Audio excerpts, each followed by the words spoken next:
The Arizona sun beat down mercilessly on the dusty courtyard of Iron Creek Ranch, where Sarah Elizabeth Harwick knelt with her hands bound behind her back by leather straps that had already begun to cut into her wrists. The rope wasn't meant for criminals or livestock. It was her father's own braided leather, crafted by the same hands that had once taught her to ride and rope cattle before she became what he now called his greatest disappointment. At 22, Sarah should have been the crown jewel of Judge Thaddeus Harwick's empire, married off to secure alliances and expand the family's already vast holdings across Arizona territory. Instead, she knelt in the August heat of 1881, her dark hair matted with sweat and her blue cotton dress stained with dust and tears she refused to shed. Her crime was simple yet unforgivable in her father's eyes. She had refused for the fourth time to accept Marcus Donovan Blackwell's proposal of marriage. Before we jump back in, tell us where you're tuning in from, and if this story touches you, make sure you're subscribed, because tomorrow I've saved something extra special for you. Sarah Elizabeth Harwick had always been different from other daughters of wealthy ranchers in Cedar Falls. While her younger sister, Grace, practiced piano scales and embroidered pillowcases for her hope chest, Sarah could calculate cattle prices in her head faster than most men could work them out on paper. She understood the intricacies of ranch management, knew which pastures needed rest and which water rights were worth fighting for. Her mathematical mind grasped concepts that made seasoned cattlemen scratch their heads in wonder. The Iron Creek Ranch sprawled across 50,000 acres of Arizona territory, a testament to Judge Thaddeus Harwick's ruthless ambition and political cunning. 3 generations of Harwick men had built this empire through a combination of shrewd land deals, strategic marriages, and the occasional mysterious disappearance of competitors. The judge himself had arrived in Arizona territory as a carpetbagger after the Civil War, carrying little more than a law degree and an unshakable belief that the West belonged to men bold enough to take it. Now in 1881, with the railroad pushing ever westward and statehood on the horizon, Judge Harwick's empire stood at a crossroads. The old ways of taking land through force and intimidation were giving way to more sophisticated forms of power: corporate charters, bank loans, and most importantly, strategic marriages that could unite the great ranching dynasties of the territory. Sarah had understood this game from childhood, watching her father manipulate territorial politics from his position on the bench while expanding his holdings through carefully orchestrated legal maneuvers. She had assumed she would play her part when the time came, marrying some suitable rancher's son and producing the next generation of Harwick heirs. But Marcus Donovan Blackwell was not suitable by any reasonable definition of the word. Blackwell owned the Double Diamond Ranch, the second largest spread in the territory, and on paper he represented everything Judge Harwick wanted in a son-in-law. He was wealthy, politically connected, and ruthless enough to protect the combined Harwick-Blackwell empire from the changes sweeping across the West. But Sarah had seen through his polished exterior to the calculating predator beneath, and what she discovered made her stomach turn with revulsion. The first proposal had come on Sarah's 20th birthday, delivered in the parlor of the big house with all the ceremony Judge Harwick thought appropriate for such a momentous occasion. Blackwell had arrived dressed in his finest suit, his salt and pepper hair perfectly groomed, and his pale gray eyes appraising Sarah like a prize heifer at auction. He spoke of the advantages their union would bring to both families, the efficiency of combining their operations, and the political influence they could wield together. Sarah had listened politely until he mentioned that she would naturally give up her childish interest in ranch business once she began producing sons for him. Then she had stood, smoothed her skirts, and delivered a response that echoed through the house like a gunshot. "Mr. Blackwell, I would sooner marry a rattlesnake. At least a rattlesnake gives fair warning before it strikes."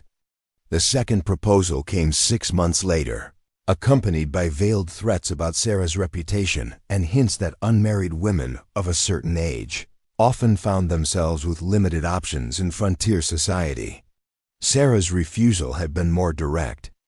"No, Mr. Blackwell, not today, not tomorrow, not if you were the last man in Arizona territory." The third proposal had revealed Blackwell's true nature. He had cornered Sarah in the barn one evening, pressing her against the stall door while describing in graphic detail what their wedding night would entail and how he intended to break her spirit the way he broke wild horses. Sarah had kneed him in the groin and escaped, but not before he promised that her resistance only made the eventual conquest more appealing. Now bound in the courtyard after refusing his fourth proposal, Sarah faced the consequences of her defiance.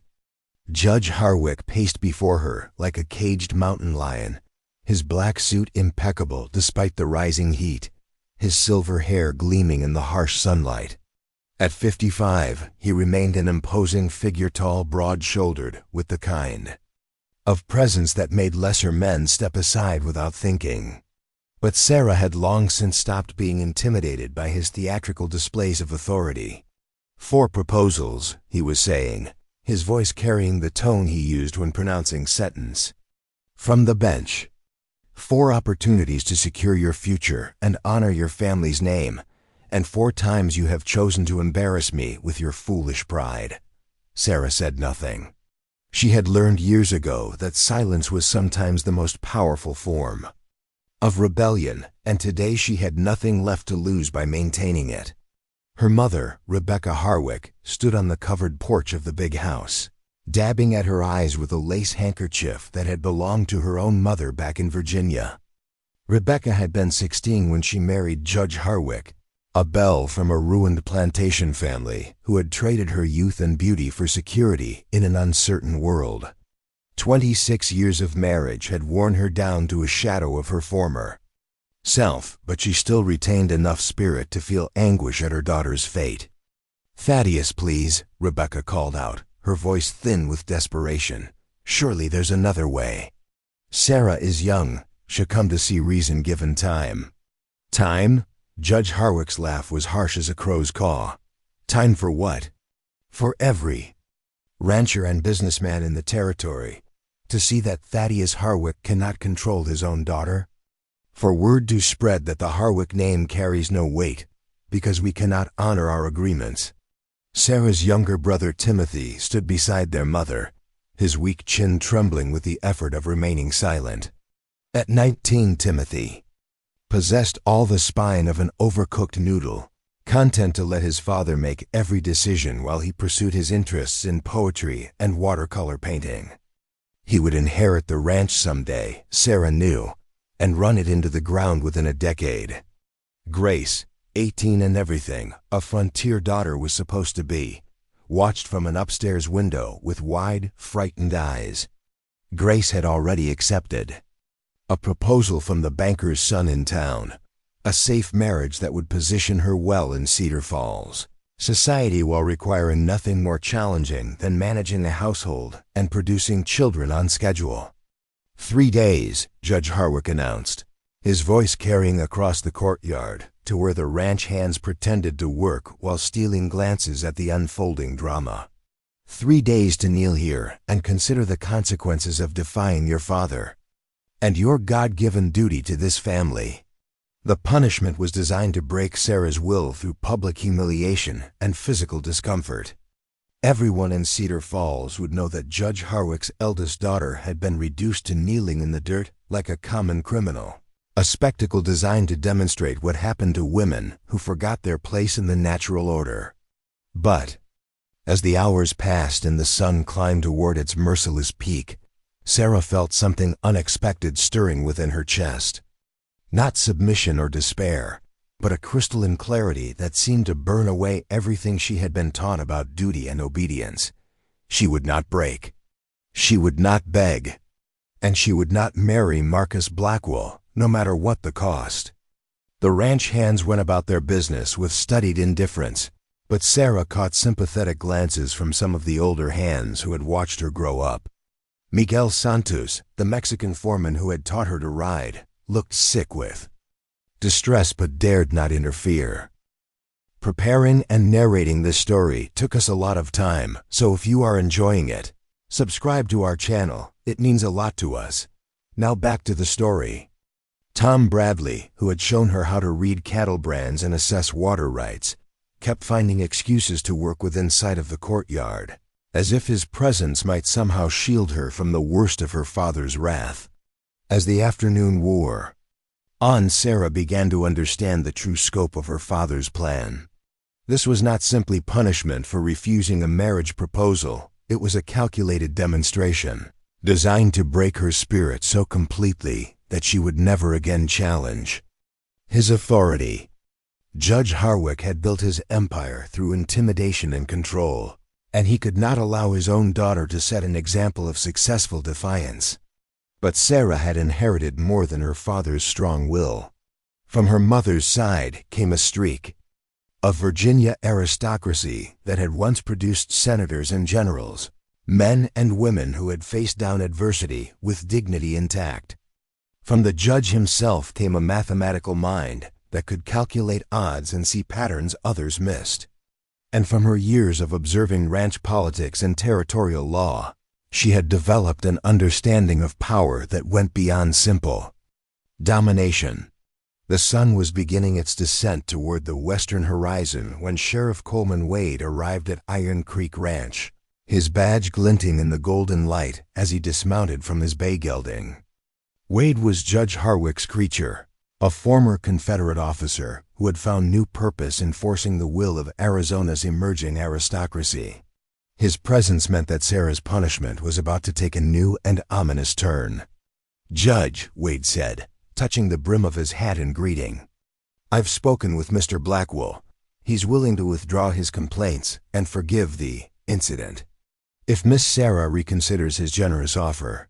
The incident Wade referred to was Sarah's physical resistance to Blackwell's advances in the barn, which had been reported to the sheriff as an assault on a respected member of the community.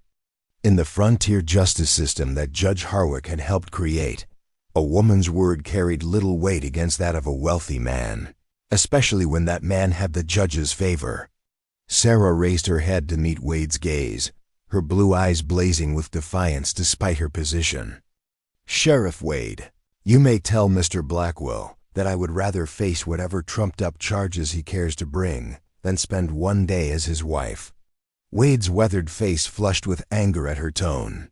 Like many men of his generation, he believed that female defiance was a direct challenge to the natural order, a crack in the foundation of civilization that had to be sealed before it spread.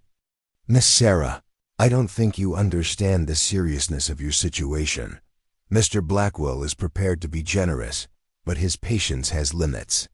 "As does mine," Sarah replied coolly. Judge Harwick stepped forward, his expression thunderous. "Enough. Sarah, you will apologize to Sheriff Wade for your disrespectful tone, and you will send word to Mr. Blackwell that you accept his proposal with gratitude and humility." No, the single word hung in the air like a challenge, simple and absolute. Sarah had crossed a line from which there could be no retreat, and everyone present understood that the next few moments would determine not just her fate, but the balance of power within the Harwick family for generations to come. Judge Harwick's face went through a series of color changes from red to purple to a deadly pale that spoke of rage beyond words. When he finally spoke, his voice was quiet but loaded with menace. "Very well. If you will not accept the opportunities I have provided, then perhaps you need to learn what life is like for a woman without family, without protection, and without the privileges you have taken for granted." He turned to Sheriff Wade with the air of a man making a momentous decision. "Sheriff, I am formally disowning my daughter Sarah Elizabeth Harwick. She is no longer welcome on this property, no longer entitled to the protection of my name, and no longer my concern. Do with her as territorial law allows." Rebecca Harwick's gasp of horror was audible across the courtyard, but she made no move to intervene. Timothy looked sick but remained silent. Grace disappeared from the upstairs window, unable to watch what was about to unfold. Wade nodded grimly, understanding his role in the unfolding drama. "Miss Harwick, you are hereby charged with assault on the person of Marcus Blackwell, a respected citizen of this territory. Given your circumstances and the judge's withdrawal of family protection, I sentence you to indentured service until such time as your debt to society is deemed satisfied." The legal fiction was thin but effective. In the rough justice of Arizona territory, judges and sheriffs had wide latitude in dealing with difficult cases, especially when those cases involved women who had stepped outside acceptable social boundaries. Indentured service was a convenient way to dispose of troublemakers while maintaining the appearance of legal process. The territory has received a request for domestic help from Joseph Silverwater, a hermit living in the canyons north of town. Wade continued, consulting a document he produced from his jacket pocket. "Given Miss Harwick's particular needs, this arrangement seems appropriate for all concerned parties." Sarah felt the blood drain from her face as the implications became clear. Joseph Silverwater was a name whispered in Cedar Falls parlors and saloons, always with a mixture of fear and fascination. He was said to be a former cavalry scout who had lived among the Navajo for years before retreating to the wilderness as a hermit. Some claimed he was half Indian himself, others that he had gone mad from too many years of violence and solitude. All agreed that he was dangerous, unpredictable, and completely outside the bounds of civilized society. Judge Harwick smiled for the first time since the confrontation began, a cold expression that never reached his eyes. "It seems fitting that a daughter who rejects civilization should learn to appreciate it by living without it. Perhaps a few months in the wilderness will teach you the value of the opportunities you have spurned." The cruelty of the punishment was breathtaking in its scope and sophistication.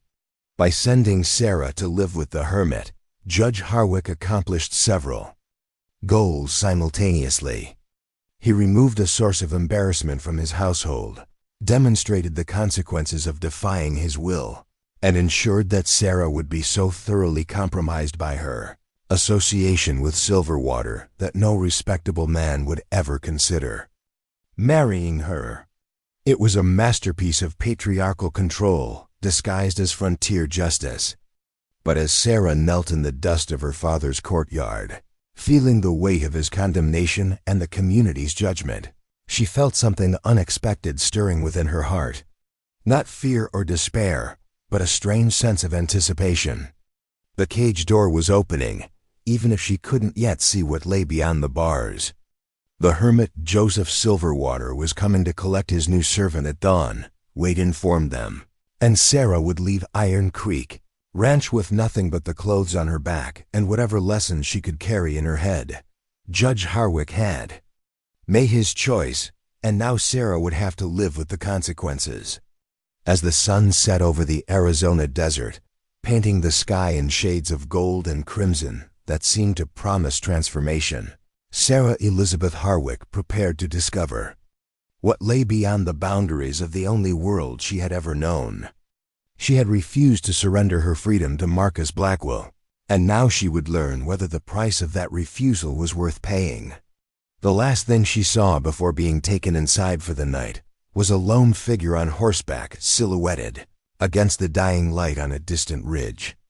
Too far away to identify, but somehow she knew it was him, Joseph Silverwater, the Navajo hermit who would either destroy her completely or set her free in ways she had never imagined possible.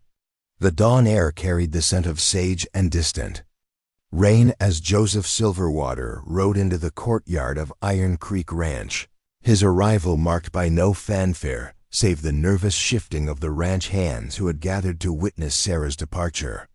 He sat his paint horse with the easy grace of a man who had spent more years in the saddle than on foot, his weathered face impassive as he surveyed the scene before him. At 45, Joseph carried himself with the quiet authority of someone who had faced death more times than most men cared to count and found it less frightening than the living. His dark hair, streaked with premature silver, hung loose to his shoulders in the Navajo fashion, though his clothes were a mixture of frontier practical and Indian traditional. A faded blue cavalry shirt spoke of his military past, while turquoise and silver jewelry reflected his adopted culture. His eyes, the color of storm clouds over the desert, missed nothing as they took in the bound woman kneeling in the dust. Judge Harwick emerged from the big house precisely at sunrise, his timing calculated to demonstrate that even this transaction would occur according to his schedule and preferences. He had dressed carefully for the occasion in his finest black suit, as if conducting business from his courthouse bench, rather than disposing of his daughter like unwanted livestock. "Mr. Silverwater," the judge said formally, extending neither his hand nor any other gesture of courtesy, "I trust you understand the terms of our arrangement." Joseph dismounted with fluid motion, his moccasined feet making no sound on the packed earth. When he spoke, his voice carried the slight accent of someone who had learned English as a second language, though his words were precisely chosen and carefully pronounced. "I understand that you wish to be rid of a daughter who will not bend to your will," he said quietly. "Whether I understand why you would throw away something so valuable is another matter entirely." The comment struck the courtyard like a physical blow. Judge Harwick's face darkened with anger, while several of the ranch hands looked shocked that anyone would dare speak to their employer with such casual disrespect. Sarah herself felt a flutter of something she couldn't quite identify: surprise, perhaps, or the first stirring of hope. "The girl is willful and disobedient," Judge Harwick replied coldly. "She has rejected every opportunity to make a suitable marriage and bring honor to her family name.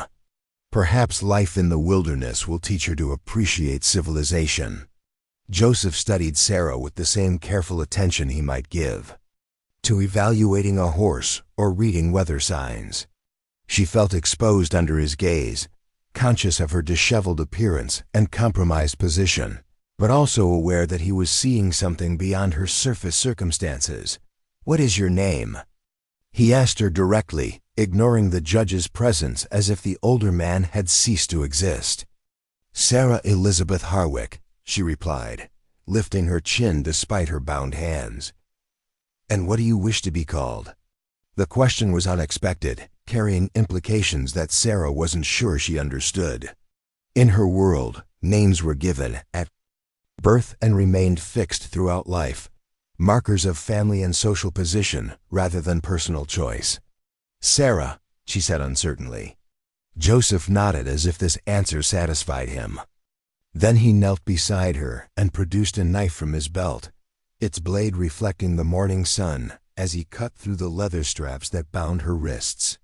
The sudden freedom of movement was almost overwhelming after hours of restraint, and Sarah had to fight the urge to cry out as blood rushed back into her hands. "Can you ride?" Joseph asked, helping her to her feet with surprising gentleness. "Yes," Sarah managed, flexing her fingers to restore feeling. "Then we go." "Judge." Harwick stepped forward, his face flushed with indignation. "Now see here, Silverwater. The girl is indentured to you for domestic service, not treated as an honored guest. You will maintain proper discipline and ensure she learns the consequences of her defiance." Joseph turned to face the judge with deliberate slowness, and something in his expression made several of the watching men take an involuntary step backward. When he spoke, his voice carried the kind of quiet menace that spoke of violence held carefully in check. "Judge Harwick, you have made your choice, and I have made mine. The woman comes with me of her own will, or she does not come at all. But if she chooses to come, she will be treated with the respect due to any person who has shown courage in the face of adversity." The words hung in the morning air like a challenge to everything Judge Harwick represented. The notion that Sarah might have a choice in her fate, that her defiance might be seen as courage rather than willfulness, struck at the foundation of patriarchal authority that governed frontier society. "She is legally bound to serve you," the judge sputtered. "The territorial court has ruled." "The territorial court has no authority in the place where I live," Joseph interrupted calmly. and I recognize no law but the one that says a person's worth is measured by their character, not their willingness to submit to the will of others. Sarah felt her heart begin to race as she realized what was happening. This strange man was offering her something she had never been given before, a genuine choice about her own fate. Not the false choice between submission and punishment that her father had presented, but the possibility of determining her own path forward. She looked back at the big house where her mother stood wringing her hands on the porch, at her brother Timothy who couldn't meet her eyes, at the assembled ranch hands who had watched her grow up, but could do nothing to help her now. Then she looked at Joseph Silverwater, this mysterious hermit who had appeared like something out of a fever dream to offer her an alternative to the life that had been planned for her. "I choose to come with you," she said clearly, her voice carrying across the courtyard with unmistakable conviction. Joseph nodded once, as if this outcome had never been in doubt. He walked to his horse and untied a second set of reins from his saddle horn, revealing that he had brought a spare mount, a small but sturdy bay mare that looked capable of handling rough country. "This is Maria," he said, handing Sarah the reins. "She will carry you as far as you wish to go." The symbolism was not lost on anyone present. By providing Sarah with her own horse rather than expecting her to ride behind him like baggage, Joseph was treating her as an equal partner in whatever journey lay ahead. It was a gesture that spoke volumes about his intentions and his character. Judge Harwick's face had gone from red to purple to an alarming shade of white as he realized that his carefully orchestrated punishment was transforming into something else entirely. His daughter was not being led away in shame and defeat, but was choosing to leave with her dignity intact and her head held high. "This is not finished," he called out as Sarah mounted her horse with practiced ease. "You are still my daughter, and you will answer for this defiance." Sarah turned in her saddle to face him, and when she spoke, her voice carried the authority of someone who had finally found her true strength. "No, father, I am no longer your daughter. You made that clear yesterday when you disowned me in front of witnesses. I am now simply Sarah, and I will answer only to myself and to those who treat me with respect." With that, she touched her heels to Maria's flanks and followed Joseph Silverwater out of the courtyard, leaving behind the only life she had ever known without a backward glance.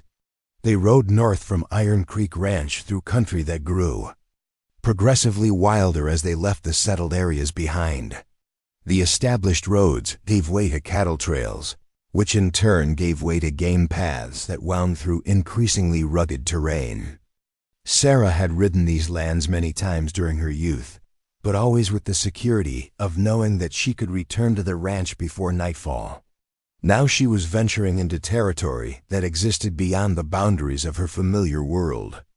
Joseph set a steady but not punishing pace, allowing the horses to pick their way carefully across terrain that grew more challenging with each passing mile.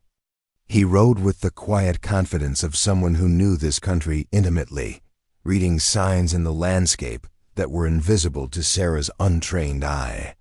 After 2 hours of riding in companionable silence, he called a halt beside a small stream that meandered between red sandstone walls.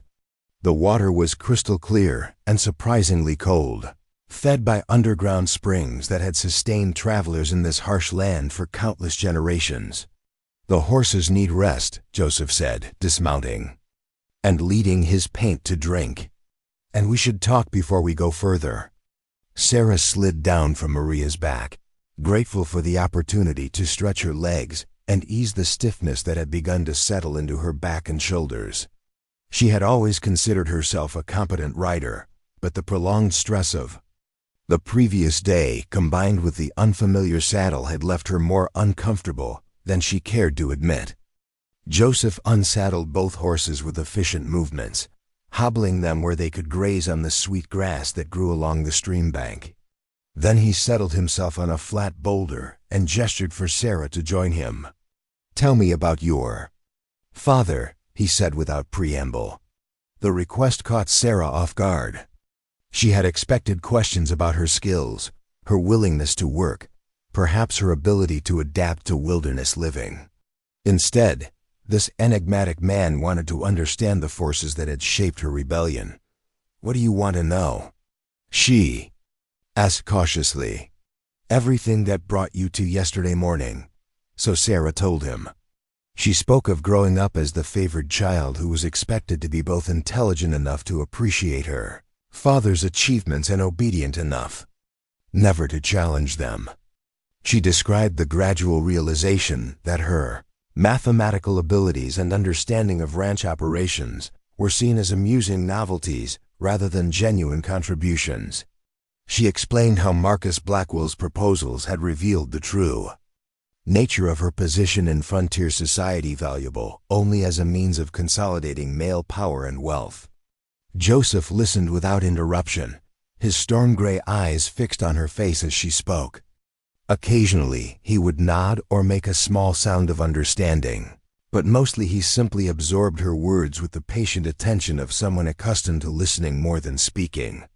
When she finished, he was quiet for several minutes, watching the stream flow past their resting place while he processed what she had shared.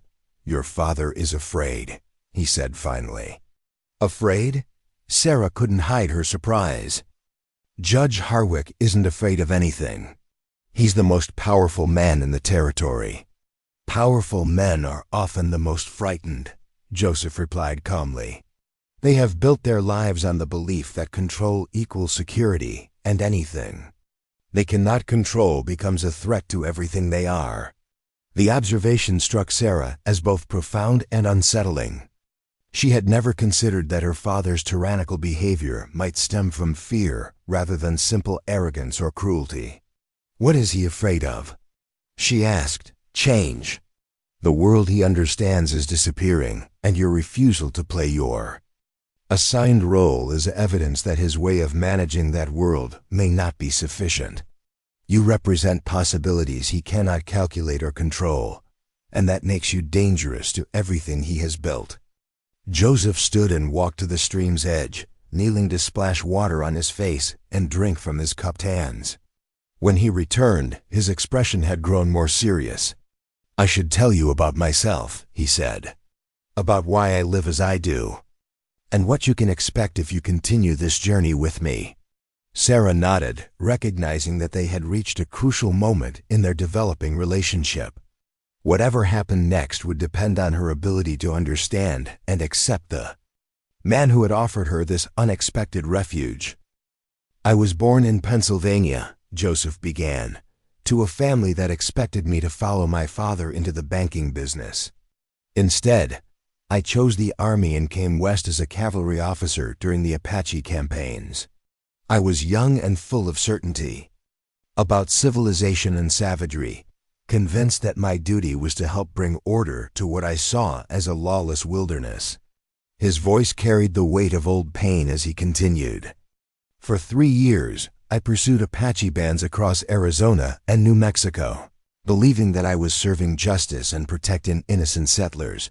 I was good at my job, too good. I could track better than most of my scouts, fight better than most of my troopers, and I never questioned whether the people we were hunting might have reasons for their resistance." Sarah found herself leaning forward, drawn into the story despite herself. This was not the simple tale of a man who had chosen solitude she had expected to hear. "Everything changed during a winter campaign in 1870. Joseph continued. "We cornered a band of Chiricahua Apache in a canyon not unlike this one. Families who had been driven from their traditional lands by mining operations and cattle ranches. Our orders were to bring them back to the reservation, but the commanding officer decided that resistance justified more extreme measures." He paused, staring into the distance as if seeing events that had occurred more than a decade ago. "I watched soldiers kill children, Sarah, old women and young mothers who had never harmed anyone except by existing in a place that white men wanted for themselves. And I stood by and let it happen because I had been taught that following orders was more important than following conscience." The naked pain in his voice made Sarah's chest tighten with sympathy. She was beginning to understand why this man had chosen exile from the civilization that had shaped such horrors. After that day, I could no longer wear the uniform or serve the system that had created such injustice. I deserted and fled into the wilderness, expecting to die from exposure or starvation. Instead, I was found by a Navajo family who nursed me back to health and taught me to see the world through different eyes. Joseph's expression softened as he spoke of his time among the Navajo. They called me Hosteen Yazi, man who speaks little, and they treated me not as an enemy soldier, but as a human being who had lost his way. For 5 years, I lived among them and learned their ways. I discovered that everything I had been taught about civilization and savagery was backwards. That the people I had been sent to subdue possessed wisdom and compassion that my own culture had forgotten. What happened to them? Sarah asked, though she suspected the answer would be painful. Smallpox, Joseph said simply. A disease brought by traders who cared more about profit than the health of the communities they visited. The family that saved my life died within a week of each other, and I was left alone once again. The devastating simplicity of his loss struck Sarah like a physical blow. This man had found belonging and purpose among people his own culture had tried to destroy, only to lose them to the very civilization he had rejected. That's when I came to Whispering Canyon, Joseph continued. The Navajo had shown me sacred places in this country, hidden valleys where their ancestors had lived for generations before the white man arrived. I made my home in one of those places and learned to live according to the principles they had taught me: respect for the land, respect for all living things, and the understanding that true strength comes from harmony rather than domination. Sarah absorbed this story in silence, trying to reconcile the gentle man beside her with the violent world he had described. She was beginning to understand that his offer of sanctuary came not from mere kindness, but from a deep philosophical commitment to protecting those who had been cast out by an unjust system. "Why did you agree to take me?" she asked finally. Joseph met her eyes with steady regard. "Because when Sheriff Wade told me about a young woman who had chosen punishment rather than surrender her right to self-determination, I recognized something. I had seen in the Navajo the courage to remain human in the face of forces that would make you less than human." The comparison left Sarah speechless. To be seen as possessing the same kind of courage that had enabled an entire people to resist cultural destruction was more validation than she had ever received in her 22 years of life. "But you should understand," Joseph continued, "that the path ahead will not be easy. The place where I live is beautiful but harsh, isolated from everything you have known. The work is hard, the comforts few, and the isolation complete. If you come with me, you will be choosing a life that exists entirely outside the boundaries of respectable society." Sarah considered his words carefully, weighing the unknown challenges ahead against the certain misery that awaited her if she returned to her father's control. When she spoke, her voice carried the conviction of someone who had finally found clarity about her own desires. "Mr. Silverwater, 3 days ago I was kneeling in chains because I refused to accept a life that would have destroyed everything. Today you are offering me the chance to discover what I might become if given the freedom to choose my own path. The isolation and hardship you describe sound like paradise compared to the spiritual death I was facing." Joseph nodded slowly, as if her answer had confirmed something he had hoped to find in her character. "Then we continue," he said, rising, and beginning to prepare the horses for the next stage of their journey. "But from this point forward, you are not my servant or my responsibility. You are my guest and, I hope, eventually my friend. The choice to stay or leave will always be yours, and I will help you reach whatever destination you ultimately choose."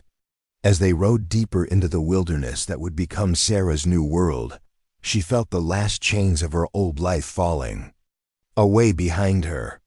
She was no longer Sarah Harwick, rebellious daughter of a powerful judge. She was simply Sarah, A woman riding toward an uncertain but self-determined future in the company of a man who had offered her the rarest gift in her experience, the freedom to become herself. The country through which they traveled grew increasingly spectacular as they left the settled valleys behind. Red sandstone cliffs rose like ancient cathedrals on either side of hidden canyons, while distant mountains promised cooler air and running water.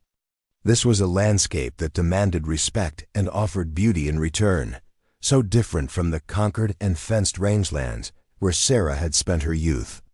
Joseph proved to be an ideal traveling companion, knowledgeable about the country. They traversed, attentive to the needs of both horses and rider, but not inclined to fill the silence with unnecessary conversation. When he did speak, it was to point out landmarks, identify plants and animals, or share fragments of Navajo wisdom that revealed his deep connection to this harsh but magnificent land. As the sun reached its zenith and the heat became oppressive, he led them into a narrow side canyon where ancient ruins clung to ledges high above a hidden spring. The stone structures were clearly very old, built by people who had understood how to live in harmony with this demanding environment. Ancestral Puebloan, Joseph explained as Sarah stared up at the remarkable constructions. The Navajo call them the Ancient Ones. They lived here for hundreds of years before moving on to other places. Why did they leave? Sarah asked. No one knows for certain. Drought, perhaps, or conflicts with other peoples. But they left behind proof that it is possible to build a civilization that does not require the destruction of everything around it. The implicit contrast with her own culture was not lost on Sarah. Here was evidence of people who had created beauty and sustainability rather than exploitation and waste, who had adapted to their environment rather than trying to dominate it. They rested through the heat of the afternoon in the shade of the ancient walls, sharing jerky and water while Joseph told her more about the land they were traversing and the people who had called it home. Sarah found herself fascinated by stories of cultures that organized themselves around cooperation rather than competition, that measured wealth by what they gave away rather than what they accumulated. "Is that how you live now?" she asked. "I try to," Joseph replied. "The Navajo taught me that true security comes not from controlling others, but from understanding your place in the web of relationships that sustain all life. When you live according to that principle, you discover that you need far less than you thought, and that what you do need is usually provided by the land itself." As evening approached and the heat began to subside, they resumed their journey through country that grew wilder and more beautiful with each passing mile. Sarah found herself thinking about the life she had left behind, the comfortable certainty of her position in frontier society, the material security of her father's wealth, the predictable rhythms of ranch life. All of it now seemed as distant and insubstantial as a half-remembered dream.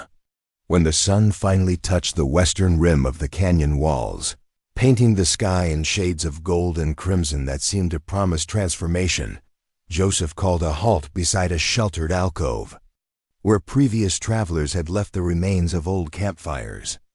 "We will spend the night here," he said, beginning to unsaddle the horses. "Tomorrow we reach Whispering Canyon, and you will see the place that has been my home for the past 10 years. As Sarah helped him establish their simple camp, she realized that she felt more alive and purposeful than she had in years. The physical demands of the day's travel, the beauty of the country they had traversed, and the prospect of continuing to discover what lay beyond the next canyon wall had awakened something within her that had been dormant throughout her years of comfortable captivity.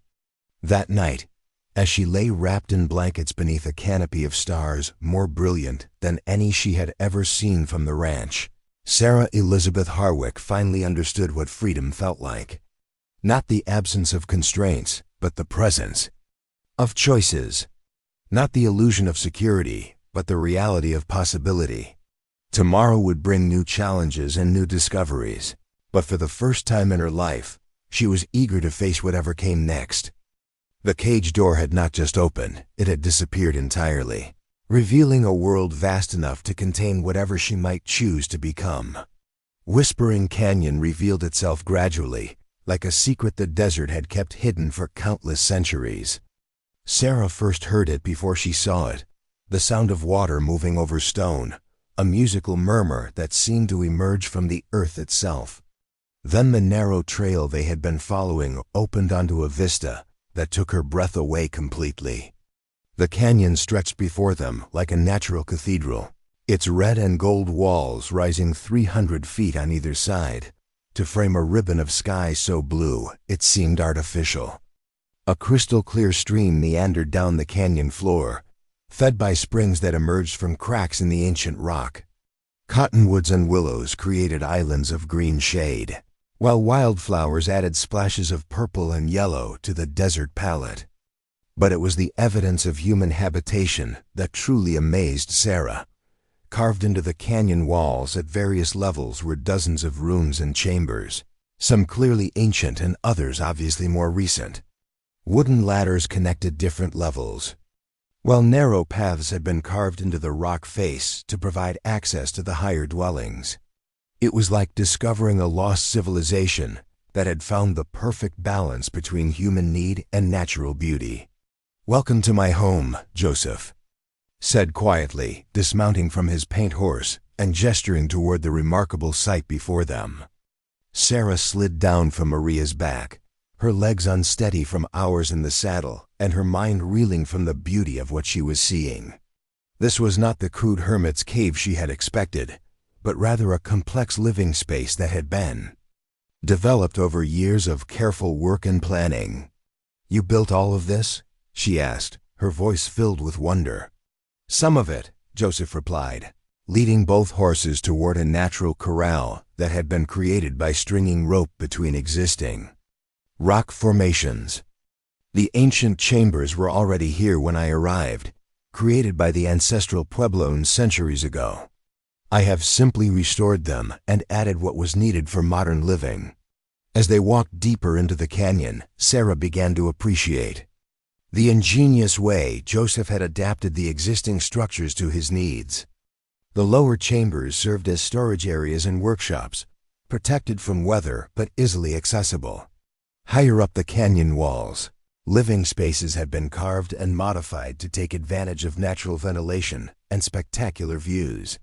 A series of terraced gardens had been built into the canyon floor, utilizing the constant water supply to grow vegetables and herbs. "The stream never runs dry," Joseph explained, noting her amazement at the lush growth in what should have been desert wasteland. "It comes from deep springs that have flowed here since before human memory. The Navajo consider this a sacred place, protected by the spirits of water and stone." The spiritual significance of the location was immediately apparent to Sarah. There was something about the quality of light and sound within the canyon that seemed to exist outside ordinary time and space. The constant murmur of water over stone created a natural music that seemed to ease tensions she hadn't even realized she was carrying. Joseph led her up a carved stone stairway to a chamber about 50 feet above the canyon floor. The room had been enlarged and modified with glass windows that provided panoramic views, while maintaining the structure's ancient integrity. Simple but comfortable furnishings included hand-woven rugs, wooden furniture that showed the marks of skilled craftsmanship, and shelves lined with books that spoke of a mind that valued learning and reflection. "This will be your room," Joseph said, setting down the bundle that contained Sarah's few possessions. "You have complete privacy, and the view is particularly beautiful at sunrise." Sarah walked to the window and looked out over the canyon, watching the late afternoon light paint the opposite walls in shades of gold and rose. Below, the stream continued its eternal conversation with the stones, while above, a hawk circled on the thermals that rose from the sun-warmed rock. "It's magnificent," she breathed, and meant it completely. "There is much work to be done if you choose to stay," Joseph said, settling into a chair that had been positioned to take advantage of the view. "The gardens require constant attention, especially during the hot months. The ancient chambers need ongoing maintenance, and winter preparation begins early at this elevation. Sarah turned from the window to face him, noting the careful way he had phrased his statement. Even now, after she had traveled with him for 2 days, he was making it clear that her presence here was a choice rather than an obligation. "What kind of work?" she asked. "Whatever needs doing and whatever interests you," Joseph replied. "I have discovered that meaningful work emerges naturally when people are free to contribute according to their abilities and inclinations." The concept was so foreign to Sarah's experience that she had difficulty processing it at first.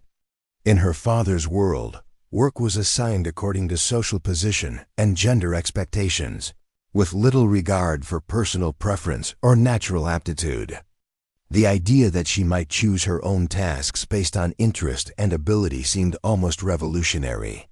"I should warn you," Joseph continued, "that the isolation here is complete. We see no other people for months at a time, and the nearest settlement is a hard 3-day ride. If you are accustomed to social interaction and entertainment, you may find the solitude oppressive." Sarah considered this carefully. She had grown up surrounded by people, but had often felt more alone in a crowded room than she did at this moment in the wilderness.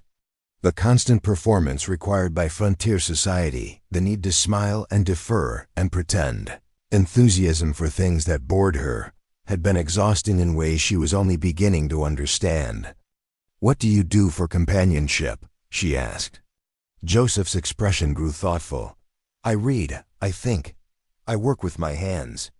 I observe the changing seasons and the cycles of life that play out in this canyon.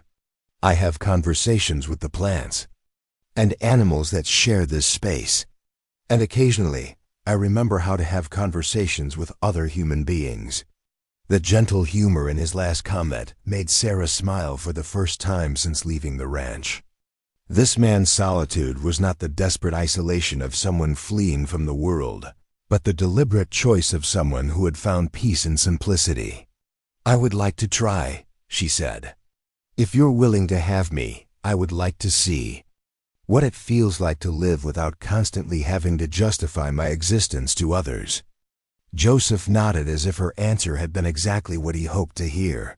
"Then we begin tomorrow. But tonight, you should rest and allow yourself to feel what it means to be truly safe." The word safe resonated through Sarah's consciousness in ways she hadn't expected. Physical safety was something she had taken for granted during her years at the ranch, protected by her father's wealth and social position.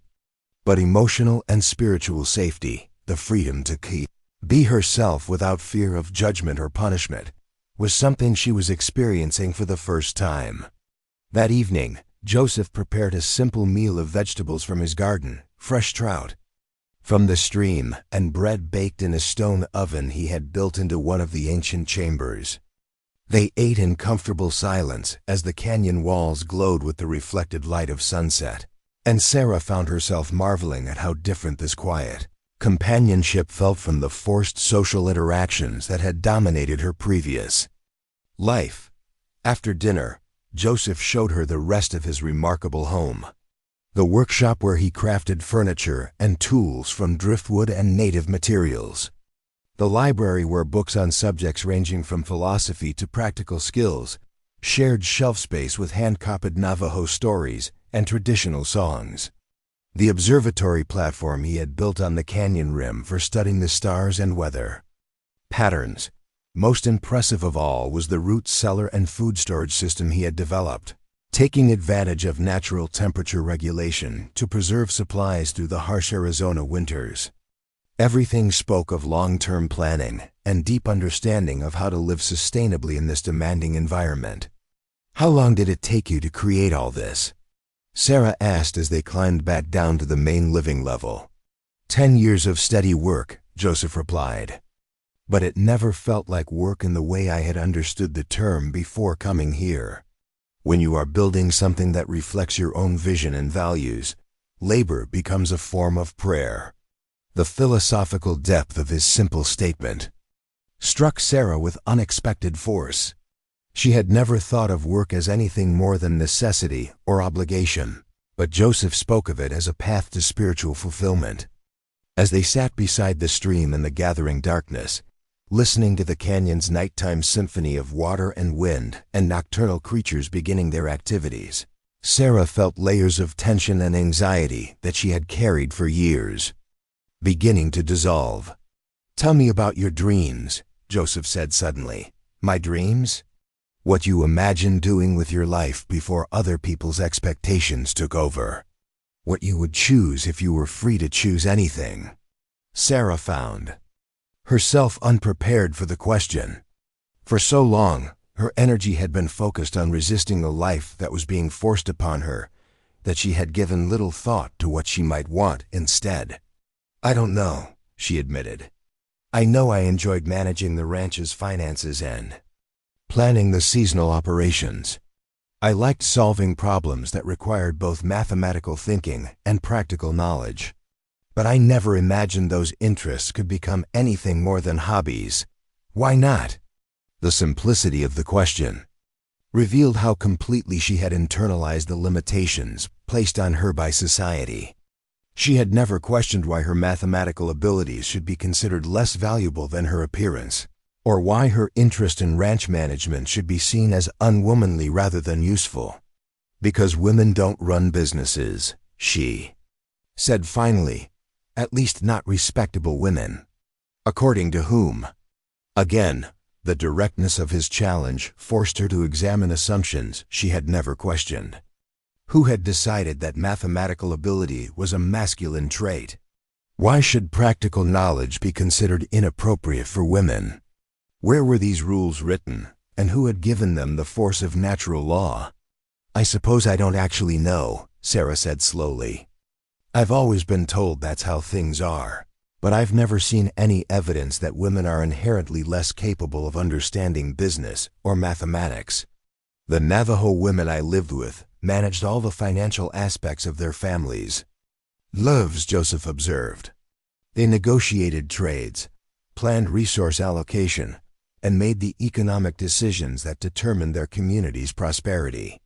It never occurred to anyone that these responsibilities should belong to men instead." The revelation that entire cultures organize themselves differently around gender roles was both liberating and disorienting. For Sarah, if there were societies where women's intelligence was valued rather than hidden, then perhaps the limitations she had accepted as natural were actually artificial constructs that could be changed or abandoned. "What happened to make our society so different?" she asked. Joseph was quiet for several minutes, seemingly lost in thought as he watched the stars emerge in the narrow strip of sky visible above the canyon walls. "I think it happened gradually," he said finally. "As communities grew larger and more complex, those who accumulated power discovered that maintaining that power required preventing others from developing their full potential. If half the population could be convinced that they were naturally inferior, then the competition for leadership positions would be reduced by half." "You think it's deliberate?" "Not necessarily conscious," Joseph replied. "But systems tend to perpetuate themselves, and a system that concentrates power in the hands of a few men will naturally develop customs and beliefs that justify that concentration. Over time, those customs become so deeply embedded that people forget they were ever choices rather than natural laws." The conversation continued as the canyon settled into its nighttime rhythm, with Sarah asking questions she had never felt free to voice, and Joseph providing perspectives that challenged everything she had been taught about the nature of society and human relationships. She began to understand that her rebellion against arranged marriage had been about more than personal freedom. It had been an instinctive rejection of a system that sought to diminish her humanity. When she finally retired to her chamber high above the canyon floor, Sarah felt as if she had been given permission to think thoughts that had been forbidden her entire life. Through the window, the stars seemed closer and brighter than they had ever appeared from the ranch, as if the reduced distance between earth and sky in this sacred place made all things seem more possible. She fell asleep to the sound of water moving over stone, a natural lullaby that seemed to wash away the residue of fear and anger that had accumulated during her years of captivity. For the first time since childhood, her dreams were not haunted by images of confinement and coercion, but filled instead with visions of open horizons and unlimited possibilities. Sarah woke at dawn to discover that her body's natural rhythms had adjusted themselves to the canyon cycles without conscious effort. The quality of light filtering through her window was unlike anything she had experienced at the ranch, softer and more golden, as if the ancient walls somehow purified the sunshine before allowing it to enter her chamber. She dressed quickly and climbed down to the main level, drawn by the aroma of coffee and the sound of quiet activity. She found Joseph tending a small fire beside the stream, where a pot of what appeared to be cornmeal mush was simmering alongside coffee that smelled better than anything she had ever tasted. "Good morning," he said without looking up from his work. "Did the canyon spirits grant you peaceful sleep?" "The most peaceful I can remember," Sarah replied honestly. "There's something about this place that seems to quiet the mind." The Navajo believe that certain places hold concentrated peace the way others hold concentrated power, Joseph explained, stirring the mush with a wooden spoon. "They say that Whispering Canyon has been a refuge for healing hearts for as long as people have walked this land." After breakfast, Joseph began showing Sarah the practical aspects of canyon life. The irrigation system that brought stream water to the terraced gardens, the solar drying racks where vegetables and herbs were preserved for winter use, the sophisticated weather prediction methods based on wind patterns, cloud formations, and the behavior of canyon wildlife. "Survival here requires close attention to natural cycles," he explained as they inspected the vegetable gardens. "The growing season is short at this elevation, and winter comes early and stays late. Everything we do must be planned around the rhythm of the seasons." Sarah found herself fascinated by the complexity and elegance of the systems Joseph had developed. This was not the crude subsistence living she had expected, but rather a sophisticated approach to sustainable living that required both theoretical knowledge and practical skill. "How do you maintain this alone?" she asked, noting the sheer scope of work required to keep the gardens productive and the storage areas stocked. "With difficulty," Joseph admitted. "There are tasks that require 2 people, and others that would benefit from additional hands. I have managed, but I have also had to accept that some projects simply cannot be completed by one person working alone." The implication was clear without being stated directly. Sarah's presence could contribute significantly to the canyon's productivity and her own sense of purpose, but only if she chose to engage with the work rather than simply occupy space. "What needs doing most urgently?" she asked. Joseph's expression brightened with unmistakable pleasure. "The late summer harvest is beginning, and there are vegetables that need to be picked, processed, and stored before they spoil. It's work. That goes much faster with 2 people, and the quality of our winter food supply depends on how well we manage the next few weeks." Sarah rolled up her sleeves with determination. "Then we'd better get started." The work proved to be both physically demanding and deeply satisfying in ways that surprised her. Unlike the decorative tasks that had filled her days at the ranch, this labor had immediate and obvious purpose. Every tomato picked and dried, every bean harvested and stored, represented tangible security against the challenges of winter survival. Joseph proved to be an excellent teacher, explaining not just how to perform each task, but why it was done in a particular way. Sarah learned about the optimal ripeness for different vegetables, the proper techniques for drying and preservation, and the importance of maintaining careful records to track what was stored where. "Mathematics again," she observed with amusement as Joseph showed her the inventory system he used to manage food supplies. "Mathematics everywhere," he replied. "Calculating how much to plant, when to harvest, how much to preserve, how to ration supplies through the winter months." The difference is that here, mathematical thinking serves life rather than profit. As the days passed, Sarah found herself settling into the rhythms of canyon life with surprising ease. Her body adapted to the physical demands of the work, growing stronger and more capable with each passing day. Her mind, freed from the constant vigilance required to navigate frontier society's expectations, began to relax and expand in directions she had never explored. Most importantly, she began to rediscover aspects of herself that had been suppressed during her years of conforming to social expectations. Her natural curiosity flourished as Joseph encouraged her to ask questions about everything from soil composition to weather patterns. Her problem-solving abilities found new outlets as she helped devise improvements to existing systems and solutions to practical challenges. In the evenings, after the day's work was complete, they would sit beside the stream and continue the conversations that had begun on her first night in the canyon. Joseph shared stories of his time among the Navajo, their wisdom about living in harmony with natural cycles, and their understanding of human relationships based on mutual respect, rather than dominance and submission. Sarah found herself speaking about subjects she had never discussed with anyone: her frustration with the limitations placed on her intelligence, her resentment at being valued primarily as a means of securing male alliances, her growing conviction that the social structures she had been raised to accept were fundamentally unjust. Anger is a healthy response to injustice, Joseph told her one evening as they watched the stars emerge above the canyon walls. The problem comes when anger becomes the only response, when it consumes so much energy that there is nothing left for building alternatives. What's the alternative to anger? Sarah asked. Purpose, Joseph replied. Channeling that energy into creating something better rather than simply resisting what is wrong. The conversation planted seeds that would grow in Sarah's consciousness. Over the following weeks, she began to envision not just escape from the life that had been planned for her, but the possibility of creating a life that embodied her own values and utilized her own capabilities.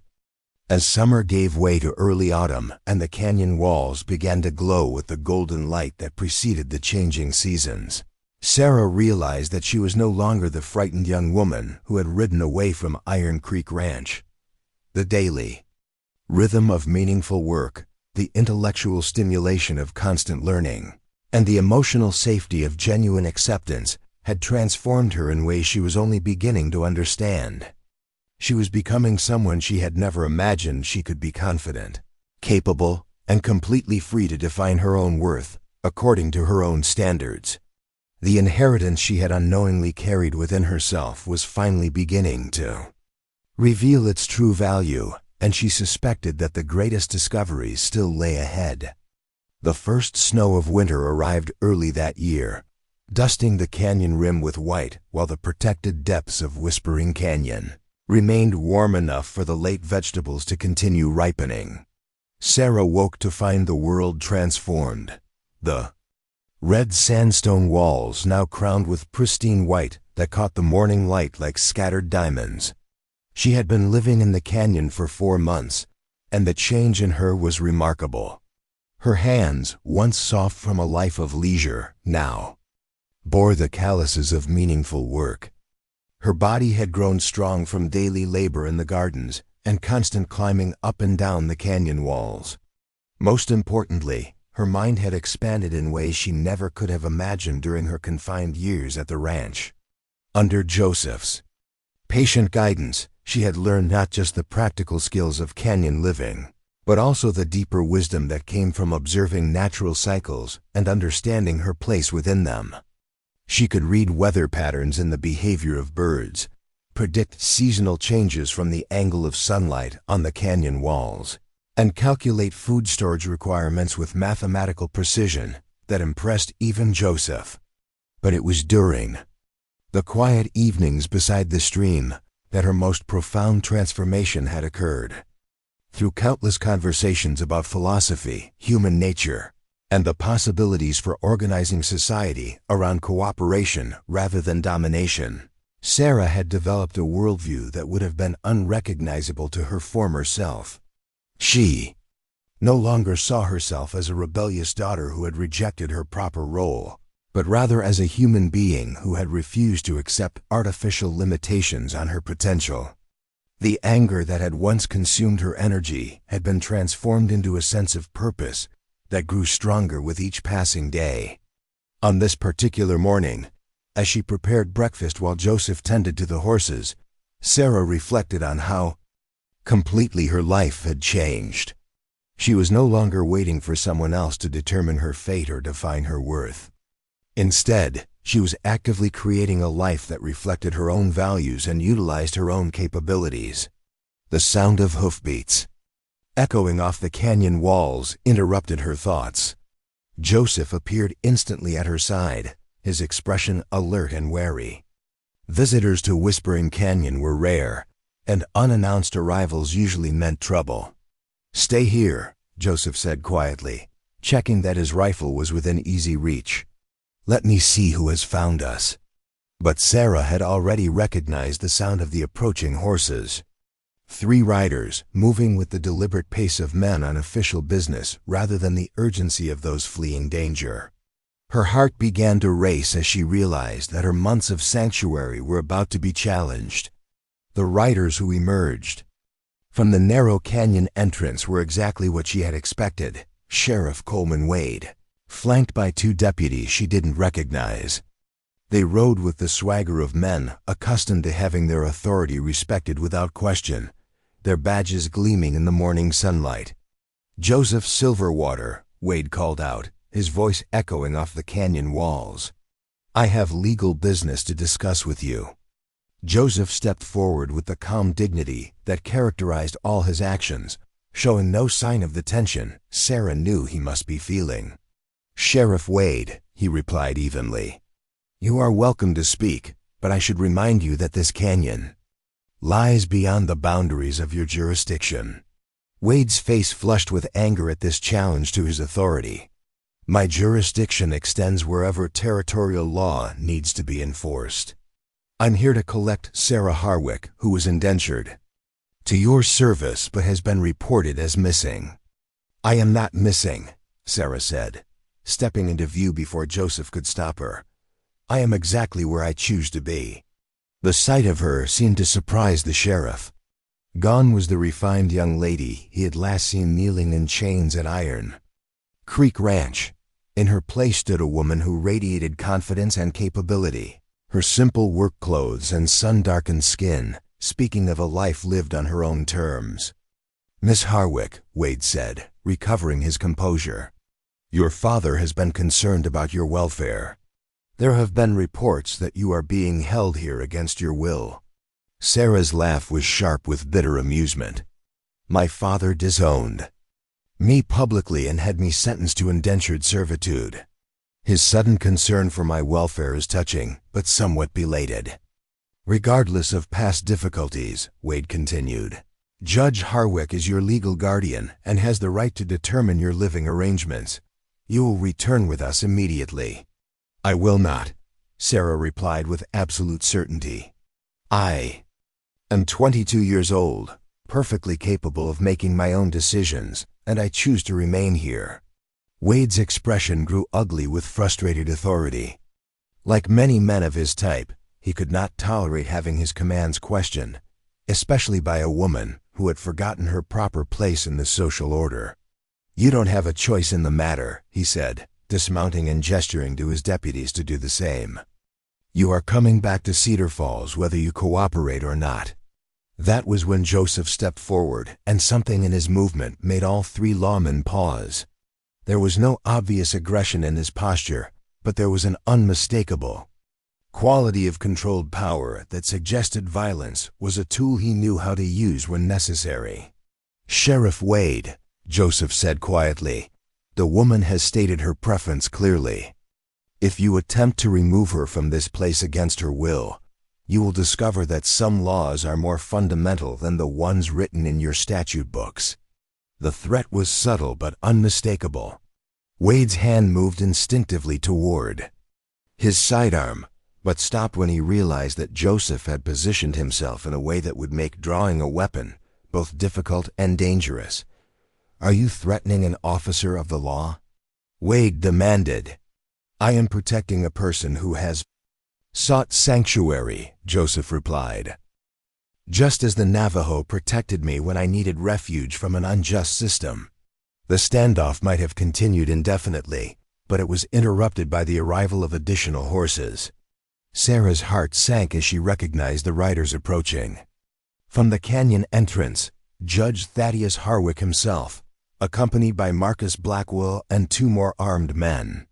Her father rode into the canyon like a conquering general, his black suit impeccable despite the long journey, his silver hair gleaming in the morning light. At 55, he remained an imposing figure, radiating the kind of authority that had made him one of the most powerful men in Arizona territory. "Sarah," he said, his voice carrying the tone he used when pronouncing sentence from the bench. "This foolishness has gone on long enough. You will return home immediately and fulfill your obligations to this family." "I have no family," Sarah replied, her voice steady despite the turmoil in her chest. "You made that clear when you disowned me in front of witnesses." Judge Harwick's face darkened with anger. "Legal technicalities aside, you are still my daughter, and you will obey my authority. Your place is not in this wilderness with a savage, but in civilized society where you can contribute to your family's welfare." "My place is wherever I choose to make it," Sarah said, moving to stand beside Joseph. "And I choose to remain here with a man who treats me as an equal, rather than as property to be traded for advantage." Marcus Blackwell spurred his horse forward, his pale gray eyes fixed on Sarah with an expression that made her skin crawl. "Sarah, you have been missed in Cedar Falls. Your adventure has been the subject of much speculation, but I am prepared to overlook your indiscretions if you will reconsider my proposal." The condescending way he spoke of her months of growth and discovery as mere indiscretions revealed everything Sarah needed to know about his character and intentions. This man would never see her as anything more than a prize to be won and a will to be broken. "Mr. Blackwell," she said with icy politeness, "I have already given you my answer multiple times. My feelings on the subject have not changed. Perhaps they will change when you understand the consequences of continued defiance," Blackwell replied, his voice hardening. "Your father has been generous in overlooking your behavior, but his patience is not unlimited." Judge Harwick stepped forward, playing his part in what was clearly a rehearsed performance. "Sarah, you should know that Mr. Blackwell has made a very generous offer despite your compromised circumstances. He is willing to marry you immediately and restore your position in society, but only if you return with us today." "And if I refuse?" Sarah asked, though she suspected she already knew the answer. "Then you will be arrested for violation of your indenture agreement and theft of territorial property," Wade said, producing a set of documents from his jacket. "Mr. Silverwater will be charged as an accessory, and this canyon will be seized as evidence in a criminal proceeding." The threat was both legally dubious and practically devastating.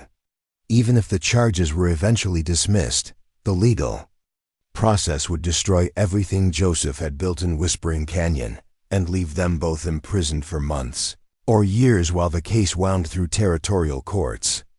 Sarah felt the walls of her old cage closing around her once again, but this time she was not facing the trap alone. Joseph stepped forward, his expression calm, but his eyes blazing with controlled fury. "Judge Harwick," he said quietly, "before you proceed with threats and legal maneuvers, there is something you should know about your daughter's situation." "What are you talking about?" the judge demanded. Joseph walked to his saddlebags and withdrew a leather portfolio that Sarah had never seen before. From it, he extracted a document that was clearly old and official, bearing the kind of seals and signatures that marked legal papers of the highest importance. "This is the last will and testament of your father, Judge Harwick. The real will, not the version you filed with the territorial court." The words struck the assembled group like a physical blow. Judge Harwick's face went white, then flushed red with what might have been rage or fear. Marcus Blackwell leaned forward in his saddle, suddenly intensely interested in the proceedings.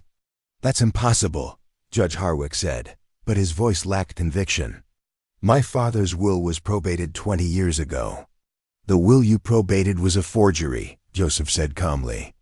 "This is the original, which your father entrusted to the Navajo leader who saved my life after I deserted from the army. He asked that it be preserved until justice could be served." Joseph opened the document carefully, revealing pages of text written in the flowing script of a previous generation. "According to this will, your father left the entirety of the Iron Creek Ranch not to you, but to his granddaughter Sarah Elizabeth Harwick, with the provision that she would inherit on her 25th birthday if she remained unmarried, or immediately upon your death if she chose to claim her inheritance." The silence that followed was deafening. Sarah felt the world shift beneath her feet as she processed the implications of what Joseph had revealed. She was not a penniless refugee dependent on others for survival, but the rightful heir to one of the largest fortunes in Arizona territory. "Furthermore," Joseph continued, "the will specifically states that if any attempt is made to force Miss Harwick into marriage against her will, the entire estate passes to her immediately, along with damages to be paid from your personal holdings, Judge Harwick."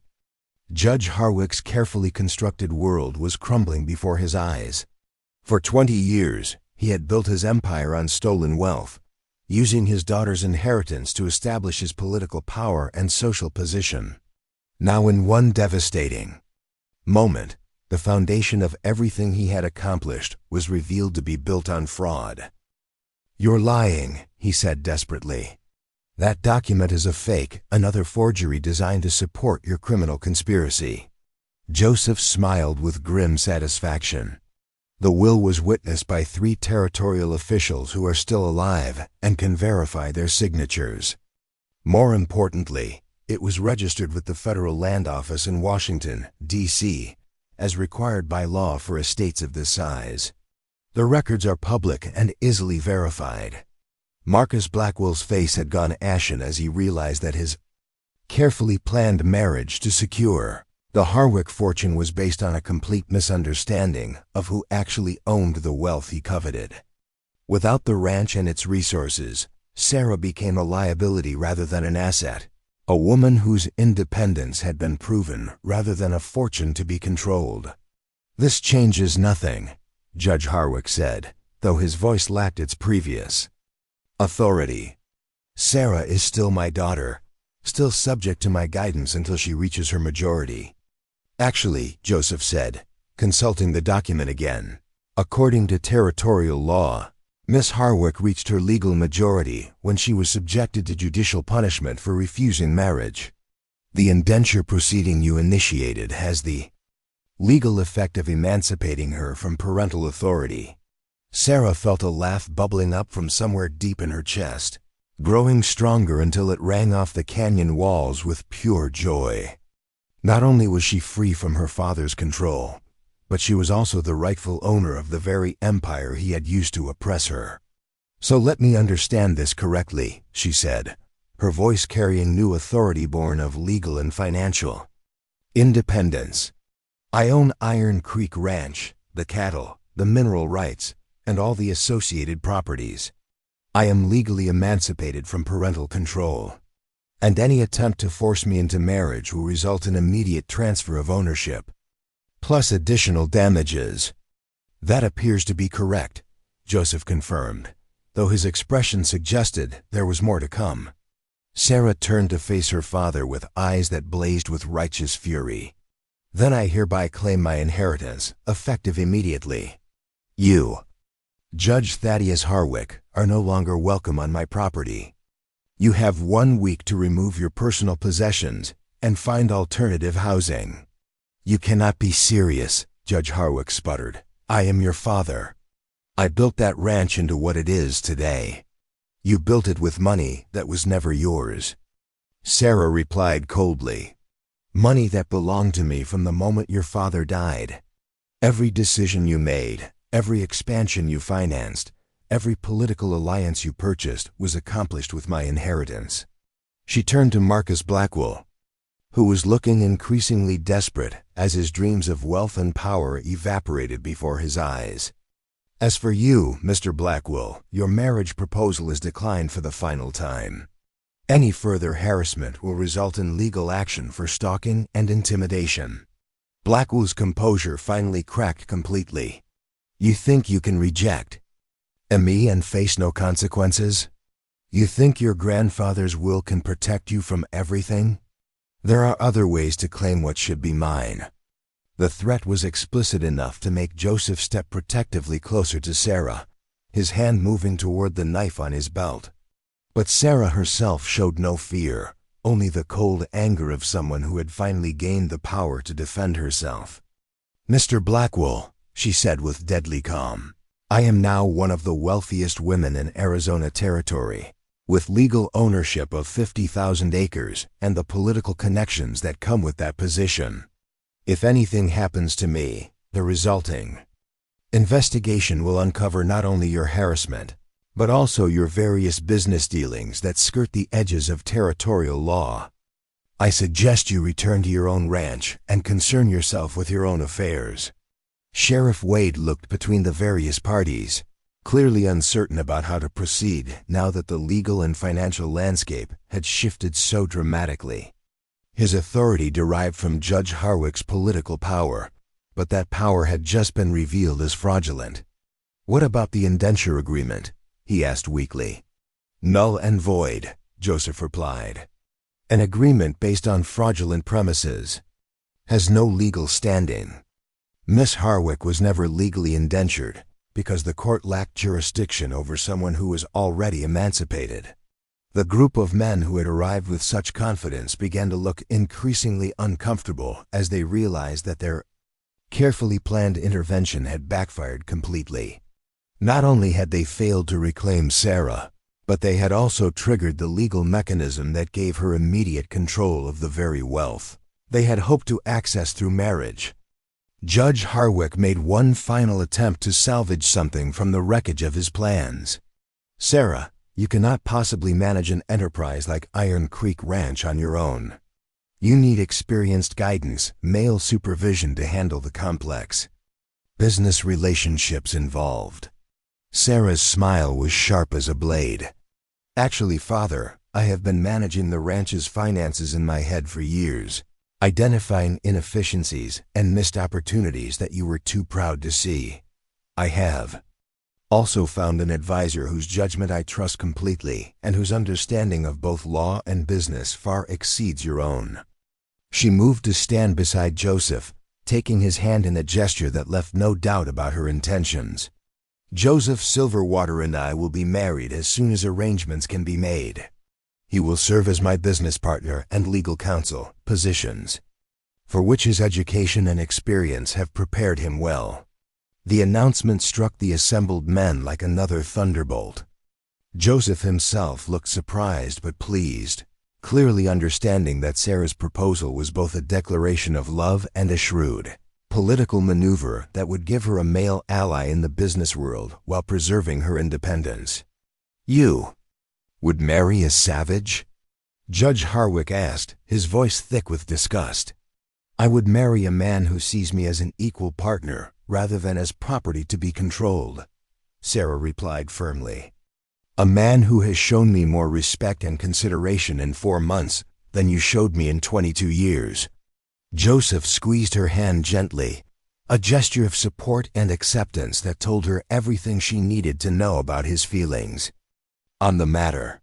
"Sheriff Wade," Sarah continued, her voice carrying the authority of wealth and legal right, "I believe these gentlemen are trespassing on my property. I would appreciate it if you would escort them to the canyon entrance and ensure they understand that they are not welcome to return." Wade looked uncertainly between Sarah and Judge Harwick, clearly caught between his old loyalties and the new reality of where power now resided. After a moment's hesitation, he nodded reluctantly. "Judge Harwick, Mr. Blackwell, I think it would be best if we returned to Cedar Falls and allowed the lawyers to sort out these developments. As the defeated party prepared to leave whispering Canyon, Judge Harwick made one final attempt to wound the daughter who had escaped his control. "You think you have won," he said bitterly, "but you have no idea what you have inherited along with that ranch. The debts, the political enemies, the business relationships that require constant management. You will be bankrupt within a year." Sarah's smile was radiant with confidence. "Then I will rebuild from nothing, just as your father did when he first came to Arizona territory. The difference is that I will do it honestly, without stealing from family members or exploiting those weaker than myself." After the unwelcome visitors had departed, Sarah and Joseph stood together beside the stream, processing the magnitude of what had just occurred. In the space of a single morning, Sarah had gone from being a disinherited refugee to one of the most powerful women in the territory. "Did you know?" she asked Joseph quietly. "About the will, I mean." Joseph nodded. Slowly, "The Navajo leader who saved my life was present when your grandfather signed it. He entrusted me with the document because he knew that someday justice would need to be served." "Why didn't you tell me sooner?" "Because you needed to discover your own worth independent of wealth or social position," Joseph replied.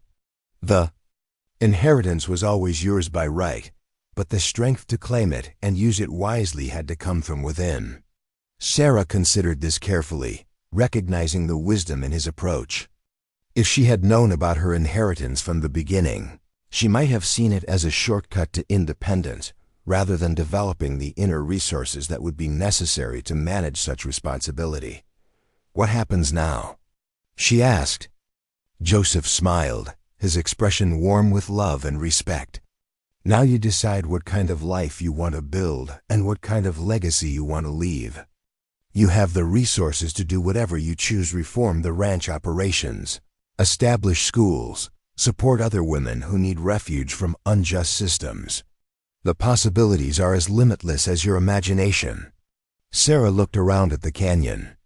That had become her sanctuary, the place where she had discovered her true self and found the courage to claim her rightful place in the world. She thought about the work that lay ahead: taking control of the ranch, establishing her authority in business relationships that had never included women, using her wealth and position to create opportunities for others who had been marginalized by an unjust system. "I want to create something that honors both worlds," she said finally. "The practical wisdom I learned here in the canyon and the resources I inherited from my grandfather. A ranch that operates according to principles of fairness and sustainability, a business that proves women can be successful leaders, and a home where people like us can find refuge when they need it." Joseph nodded approvingly. "And I want to help you build it, as your partner in every sense of the word." As they embraced beside the stream where Sarah had found her first taste of true freedom, she realized that her inheritance was far more valuable than the ranch and cattle and mineral rights that now belonged to her. She had inherited something much more precious: the knowledge of her own worth, the strength to defend her own choices, and the wisdom to use power in service of justice rather than personal advantage.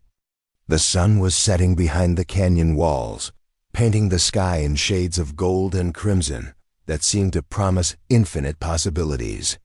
Tomorrow would bring new challenges as Sarah began the work of claiming her inheritance and transforming it into something worthy of the sacrifice and struggle that had brought her to this moment.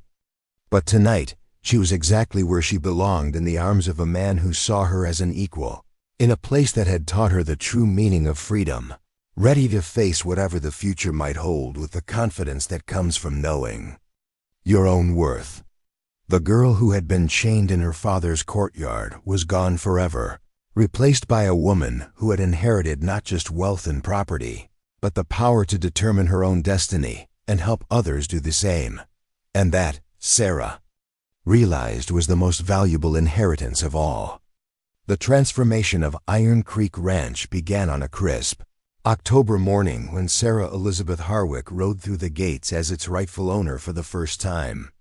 She sat astride Maria with the bearing of someone who belonged exactly where she was, her simple riding clothes and sun-darkened skin, telling a story of genuine work rather than pampered leisure.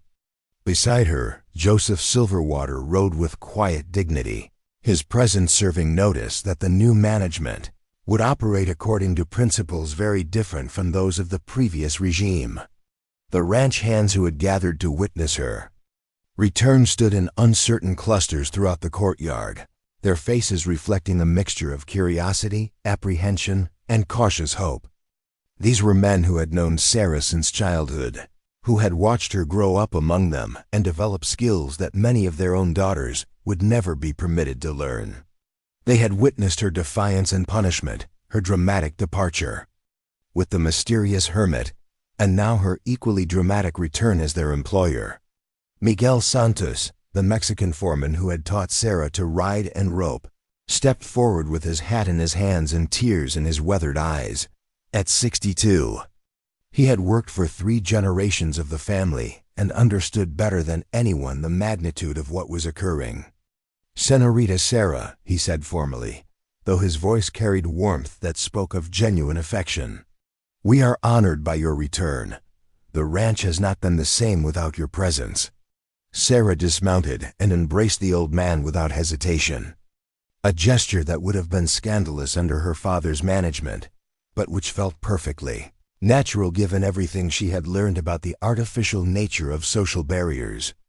"Miguel," she said warmly, "I hope you will stay on as foreman. I have plans for this ranch that will require your experience and wisdom to implement successfully." The relief in Miguel's face was obvious. Under Judge Harwick's tyrannical management, the ranch workers had lived in constant fear of arbitrary dismissal or punishment. Sarah's first act as owner was to signal that competence and loyalty would be valued over submission and sycophancy. "What about Judge Harwick?"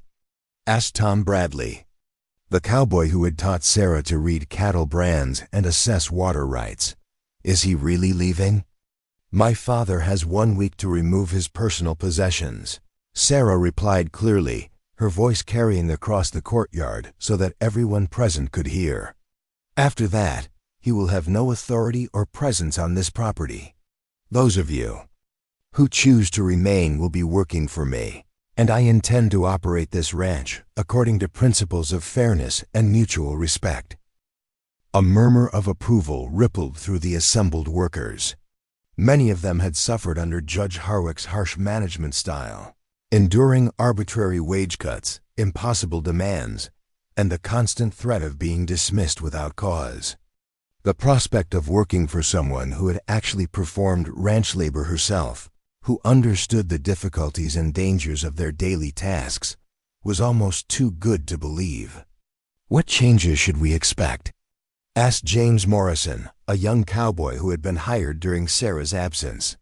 Joseph stepped forward, understanding that this moment required careful handling. As Sarah's future husband and business partner, he needed to establish his own credibility with the ranch workers while making it clear that Sarah remained the ultimate authority. "The fundamental operations of the ranch will continue as they always have," he said calmly. "Cattle still need to be fed and watered. Fences still need to be mended. Horses still need to be trained and cared for. What will change is how we treat each other and how we share in the prosperity that our combined efforts create." Sarah nodded approvingly at Joseph's diplomatic response. "We will be implementing a profit-sharing system that gives every worker a stake in the ranch's success. We will establish a school for the children of ranch families, because education should not be a privilege reserved for the wealthy. And we will operate according to the principle that every person's contribution has value, regardless of their background or social position." The radical nature of these proposals was not lost on anyone present. Profit sharing for ranch workers was virtually unheard of in Arizona territory, where the relationship between owners and employees was typically exploitative rather than collaborative.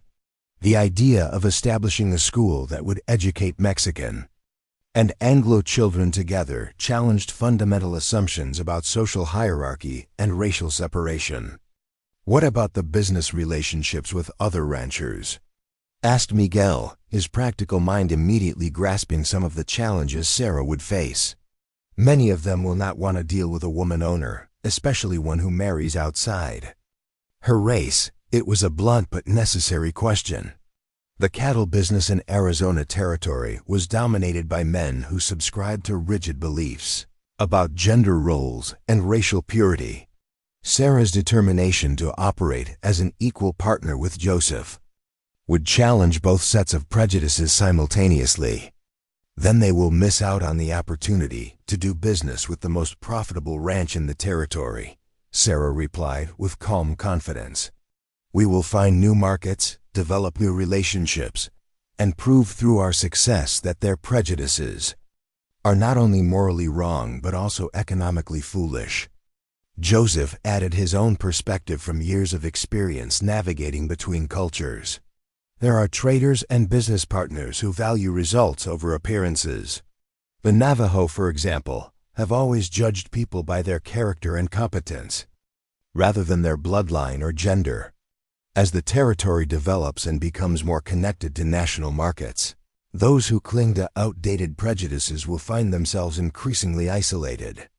The conversation continued for another hour as Sarah outlined her vision for the ranch's future and answered questions from workers who were still adjusting to the reality of having their opinions solicited rather than simply receiving orders. When the meeting finally concluded, the atmosphere in the courtyard had changed from uncertain apprehension to cautious optimism.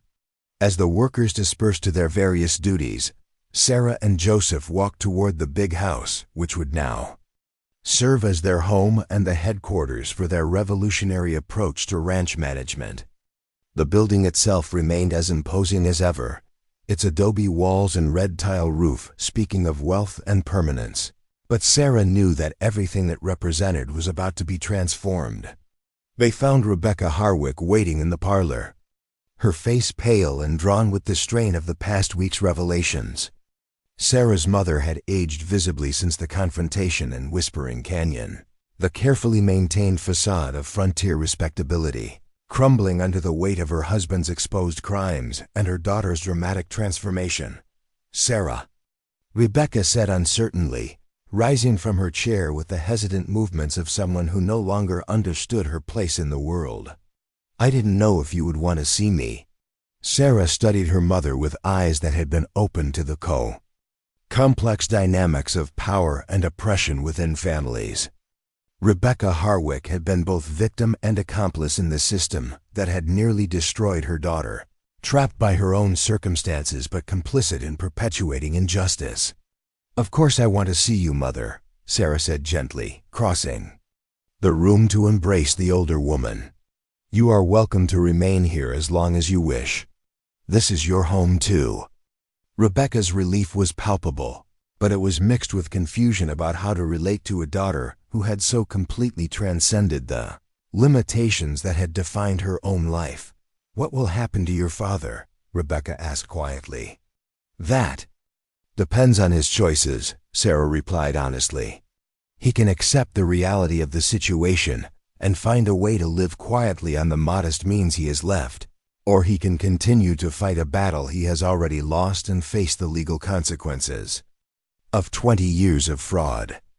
The conversation was interrupted by the arrival of Timothy Harwick, Sarah's younger brother, who entered the parlor with the nervous energy of someone facing an uncertain future. At 19, Timothy had been raised to expect that he would inherit the ranch and assume his place as the next generation of Harwick patriarchs. The revelation of Sarah's true inheritance had shattered those expectations completely. "Sarah," he said awkwardly, clearly unsure of how to address his sister who was now his employer and social superior, "I want you to know that I never supported Father's treatment of you. I should have spoken up, should have done something to help." Sarah regarded her brother with a mixture of sympathy and disappointment. Timothy's weakness had been evident since childhood, but she had hoped that witnessing injustice might have awakened some dormant courage within him. "What's done is done, Timothy," she said diplomatically. "The question now is what you want to do with your future. You are welcome to remain on the ranch if you're willing to learn the business and contribute meaningfully to its operations." The offer was generous but came with implicit conditions. Timothy would have to abandon his expectation of inherited privilege and prove his worth through actual work and competence. For someone who had never been required to demonstrate ability or initiative, the prospect was both intimidating and potentially liberating. "I would like to try," Timothy said with more conviction than Sarah had ever heard from him. "I know I've been weak and selfish, but maybe it's not too late to become someone better." Joseph, who had been listening to these family dynamics with the careful attention of someone trying to understand complex relationships, stepped forward with characteristic diplomatic wisdom. "Everyone deserves the opportunity to grow and change," he said kindly.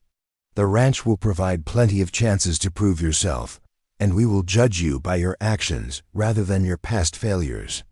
The generosity of this offer was not lost on Timothy, who had expected to be dismissed or humiliated as punishment for his years of complicity in their father's tyranny.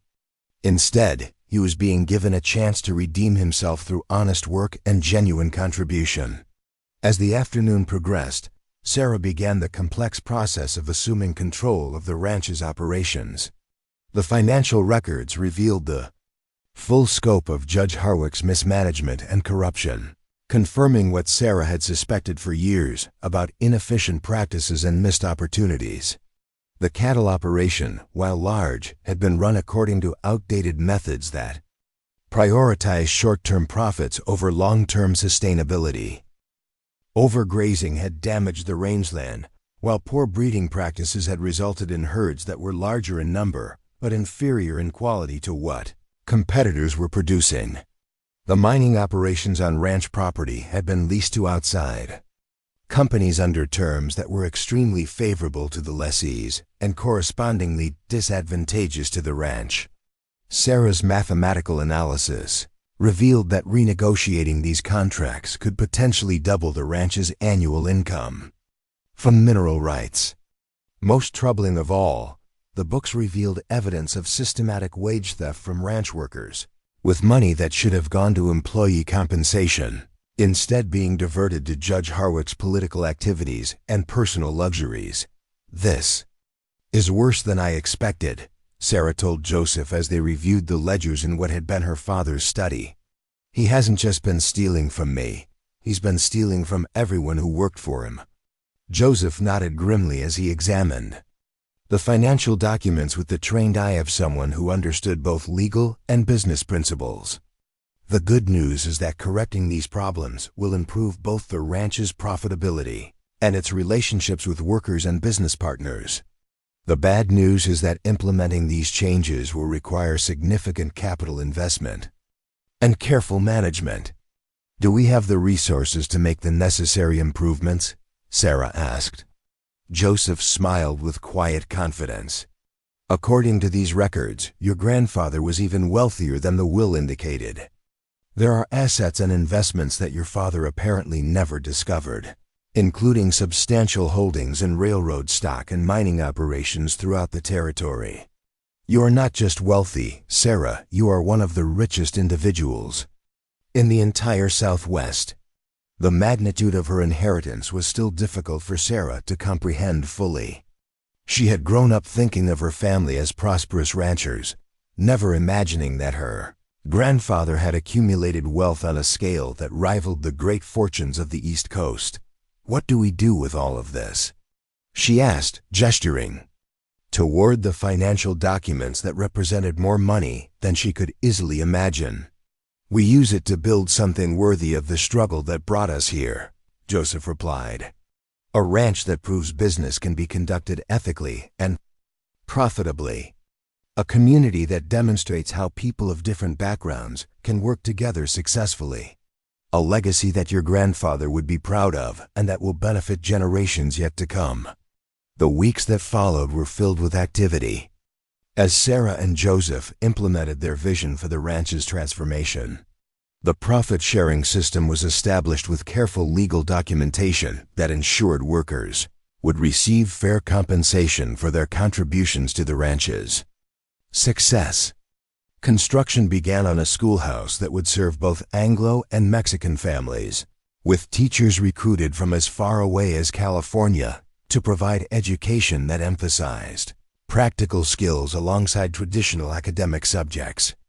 Most importantly, Sarah began the delicate process of establishing herself as a legitimate business leader in a world that had never acknowledged women's capacity for such roles. This required a combination of diplomatic skill, financial acumen, and sheer determination that tested every lesson she had learned during her months in Whispering Canyon. The first major test came when representatives from the Territorial Cattlemen's Association arrived to discuss Sarah's membership in the organization that controlled much of the territory's livestock business. The delegation was led by Colonel Harrison Mitchell, a former Confederate officer who had built his own ranching empire through a combination of military discipline and ruthless business practices. "Miss Harwick," Colonel Mitchell said with barely concealed condescension as he examined Sarah across the polished table in the ranch's conference room. "While we sympathize with your recent difficulties, the association has serious concerns about your ability to fulfill the obligations of membership." Sarah met his gaze steadily, drawing on every ounce of confidence she had developed during her transformation from frightened girl to empowered woman. "Colonel Mitchell," she replied calmly, "I assume your concerns relate to my gender rather than my qualifications, since Iron Creek Ranch remains the largest and most profitable operation in the territory." Mitchell's face flushed with anger at her directness. Like many men of his generation, he was accustomed to having his prejudices acknowledged politely rather than challenged openly.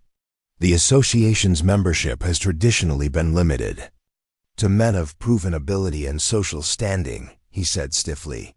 "While your inheritance gives you legal control of significant assets, it does not necessarily qualify you for leadership in complex business relationships." Joseph, who had been sitting quietly beside Sarah, chose this moment to enter the conversation with devastating effect. "Colonel Mitchell," he said with deceptive mildness, "perhaps you could explain how Miss Harwick's mathematical degree from the Territorial University, her years of practical experience in ranch management, and her ownership of the territory's most valuable livestock operation make her less qualified than members who inherited their positions through birth rather than merit." The statement contained several calculated provocations designed to expose the weaknesses in Mitchell's position. Sarah did indeed hold academic credentials that exceeded those of most association members. Her practical experience was extensive and well documented, and her ownership of the territory's premier ranch was legally unassailable.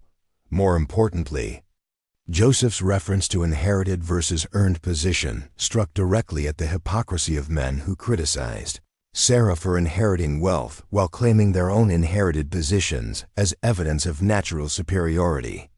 Mitchell struggled to respond to these points without explicitly stating his belief that women were inherently inferior to men, a position that would have been difficult to defend in the context of Sarah's obvious competence and success. "The issue is not individual qualification," he said finally, "but rather the precedent that would be established by admitting women to an organization that has always maintained certain standards." Sarah leaned forward slightly, her blue eyes blazing with controlled intensity.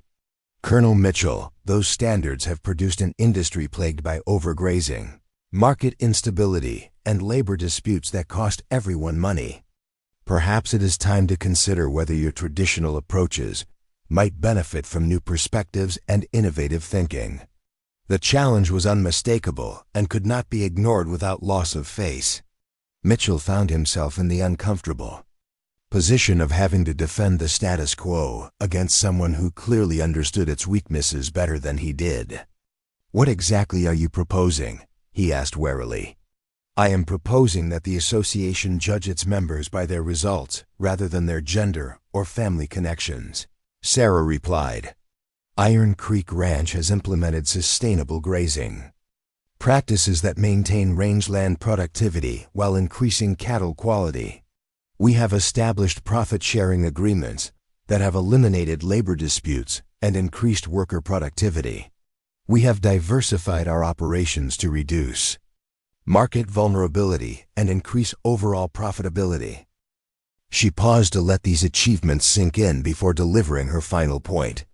If the association is interested in learning from successful innovations, rather than simply maintaining outdated traditions, then my membership could benefit everyone involved. If it is more interested in preserving masculine privilege than improving business outcomes, then perhaps the association is not as relevant to the territory's future as it believes. The implicit threat was clear. Sarah controlled enough resources and influence to potentially establish a competing organization that could challenge the association's dominance of territorial cattle markets. Her membership was not just a matter of equality, it was a strategic necessity for an organization that wanted to remain relevant in a changing world.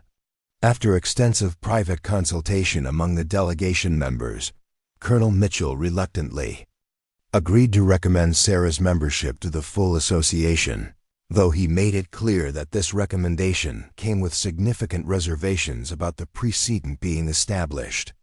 "You understand," he said as the meeting concluded, "that your membership will be closely scrutinized. Any failures or scandals will be used as evidence that this experiment was a mistake." Sarah's smile was sharp as a blade. "Colonel Mitchell, I look forward to demonstrating that merit-based membership produces better results than the alternative. I suspect that within 5 years, the association will be actively recruiting qualified women rather than reluctantly tolerating them." As winter settled over Iron Creek Ranch, Sarah and Joseph's marriage became another symbol of their commitment to challenging social conventions while building something genuinely new. The ceremony was conducted by a traveling preacher in the ranch's new schoolhouse, attended by workers, neighbors, and even some territorial officials who recognized that Sarah's wealth and influence made her friendship politically valuable regardless of their personal feelings about her choices. Rebecca Harwick wept openly during the ceremony, though whether from joy, sadness, or simple emotional overwhelm was impossible to determine. Timothy served as Joseph's best man, a role that would have been unthinkable months earlier, but which now seemed natural given his growing integration into the ranch's new culture of cooperation and mutual respect. Judge Thaddeus Harwick was notably absent from the ceremony, having departed the territory entirely after legal investigations into his financial practices made remaining in Arizona untenable. His political allies had abandoned him once his fraud was exposed, and his business associates had rushed to distance themselves from the scandal. The man who had once commanded fear and respect throughout the territory now faced the prospect of prosecution and imprisonment if he ever returned. The reception that followed the wedding ceremony reflected the egalitarian principles that Sarah and Joseph had established as the foundation of their life together. Ranch workers danced alongside territorial officials, Mexican families shared tables with Anglo settlers, and the barriers that had once seemed natural and permanent revealed themselves to be artificial constructs that could be dissolved through simple human decency.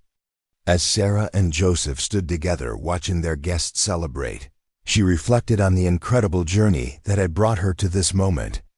Less than a year earlier, she had been kneeling in chains, facing a future that would have destroyed everything she valued about herself. Now she stood as one of the most powerful women in the territory, married to a man who saw her as an equal partner, surrounded by a community that had learned to value contribution over convention. "Do you ever regret it?" Joseph asked quietly, following her gaze across the crowded room. "Giving up the security of conformity for the uncertainty of being a pioneer." Sarah considered the question seriously, thinking about all the challenges they had faced and the many more that undoubtedly lay ahead. Operating a ranch according to principles of fairness and sustainability was more difficult than simple. Exploitation, Challenging social conventions required constant vigilance and frequent confrontation with those who preferred the comfort of familiar prejudices. Building something new was always harder than accepting something old. "Never," she said finally, her voice carrying the absolute conviction of someone who had discovered her true purpose. "The security of conformity was an illusion that required me to deny my own worth. The uncertainty of being a pioneer is real, but it comes with the possibility of creating something genuinely valuable." Joseph nodded, understanding that her answer reflected not just personal preference, but a fundamental philosophical commitment to growth over stagnation, courage over comfort, and hope over despair. As the evening progressed and their guests gradually departed, Sarah and Joseph found themselves alone in the house that had once been the symbol of her captivity, but which now represented the headquarters of their shared dreams. The transformation was complete, not just in legal and financial terms, but in the deeper sense of what the ranch represented and what it could become. Standing in the study where her father had once plotted to control her future, Sarah looked out through the windows at land that stretched to the horizon under a canopy of stars.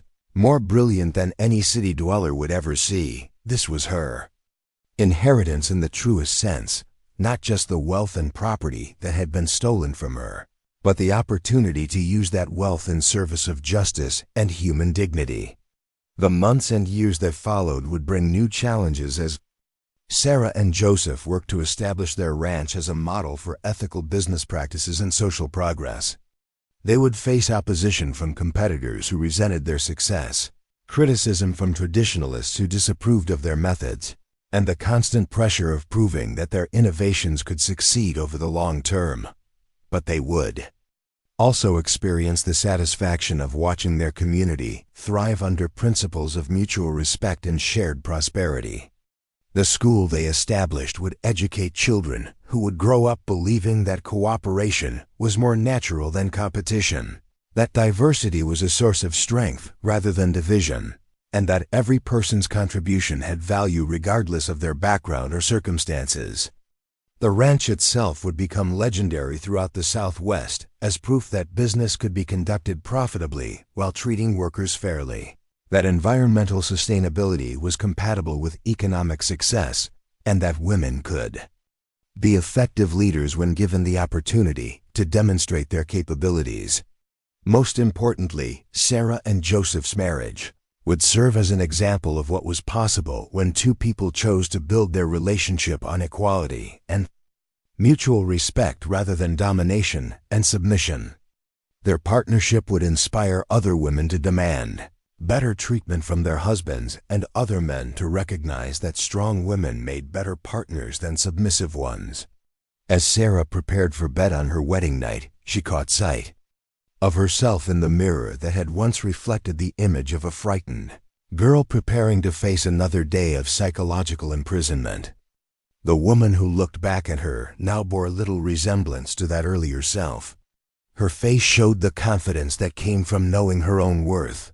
Her eyes held the determination of someone who had learned to fight for her beliefs, and her bearing reflected the authority of someone who had claimed her rightful place in the world. The chains that had once bound her wrists were long since forgotten, replaced by the golden wedding ring that symbolized not bondage but partnership, not limitation but possibility.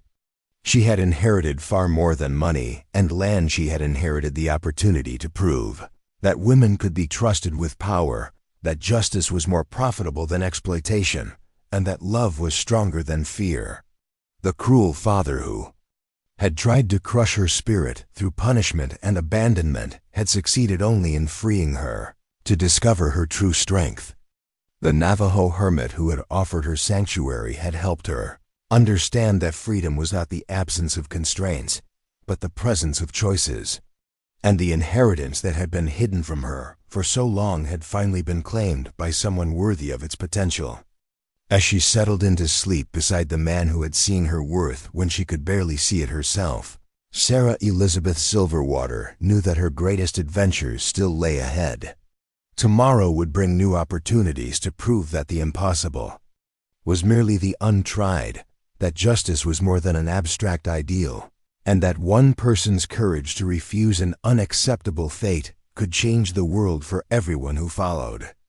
The girl who had been given to a hermit as punishment had become a woman who had inherited everything that mattered, not just wealth and position, but the knowledge that she was exactly who she was meant to be, and that she understood as sleep claimed her was the most valuable inheritance of all. Up next, you've got 2 more standout stories right on your screen. If this one hit the mark, you won't want to pass these up. Just click and check them out.